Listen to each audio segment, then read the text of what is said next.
Hi everyone, this is professional coach William Woodcock again with another in my video series about working with a professional coach. What I would like to talk with you tonight about for a few minutes is how do you get started working with a professional coach?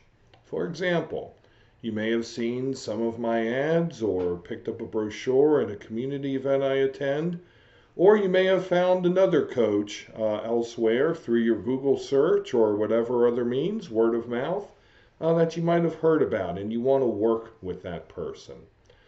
How do you get started and what can you expect? Well, what I would like to talk with you about for a few minutes is exactly that. Exactly how you get started and what you should expect in your initial meeting. So, first, you reach out, you return the contact information for the coach.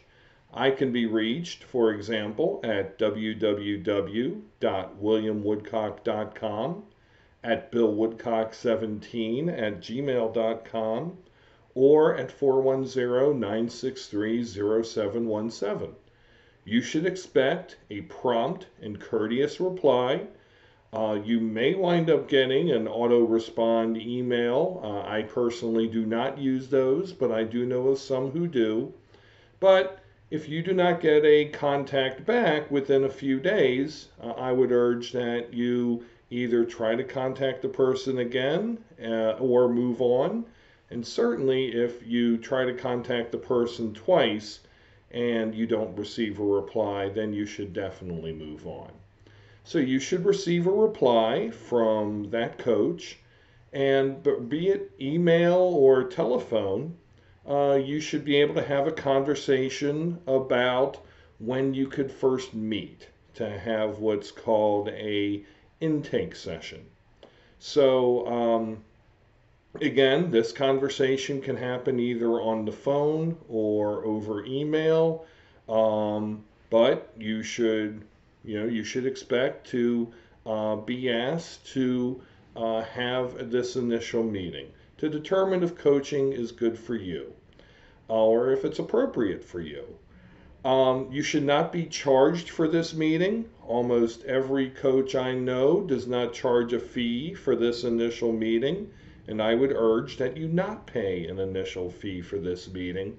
I, of course, offer free complimentary 45-minute intake sessions to determine whether or not coaching works for you and whether or not coaching in the areas in which you need coaching would be effective. I don't want to waste your time. I know it's precious, and so is mine. So the first meeting, it can be anywhere. My suggestion would be that the first meeting be in a semi-private place, and by that I mean a location where you can have a personal conversation, but where it's public. There are still people around. I, for example, have a home office. However, every intake meeting I have ever had, I have had at a coffee shop or in a dining area of a restaurant or a market or someplace like that, because I want to make the other person feel welcome. I want to make them feel safe. So what you should expect from that meeting is preferably to meet in a public place.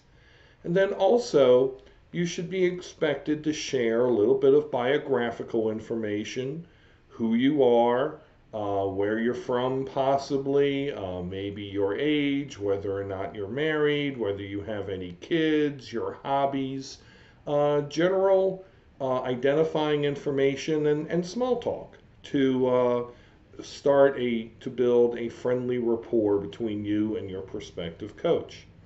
Then the conversation should go into the second part of the conversation should be what brings you here. And you should be able to describe your situation. What is it that you are looking for coaching to do? What issue or issues you have? And what you think the coach can do to help you. You should expect to be asked questions during this time. Now, mind you, this entire conversation is confidential between the two of you. There should only be the two of you there, unless if for some reason the coach is training another coach or works with a colleague. But if a coach is showing up with their spouse or their child or something like that, that's not a good situation for you. But you should be having optimally a one-on-one conversation with your prospective coach. And the second part of the conversation should be about how you think coaching can help you. Then the third part of the conversation would be the coach talking with you about their services, what they do, what they offer, and how they work, how they operate, what fees they charge, how often do they like to meet, terms for paying the fees, cancellation policy and procedures. You may even see a draft coaching contract.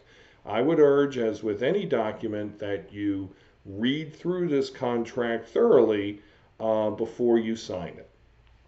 Then the fourth and final portion of the conversation would be agreeing to terms, agreeing to hire this coach or not hire this coach, and to arrange your first meeting. Is it okay to think about it? Yes, it is. Is it okay to shop around and look at different coaches in the area? It absolutely is. You need to find the best fit for you, and you need to find somebody who you're most comfortable with. So this concludes my presentation on how to find a coach, on how to have that first conversation with a coach.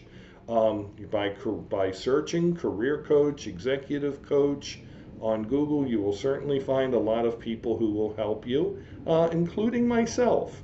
And I know that I'm an experienced coach with over 30 years experience in helping people find their goals.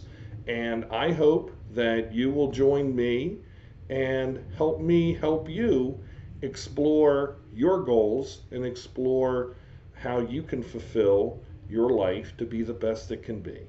My name is William Woodcock. I am a professional coach in Columbia, Maryland.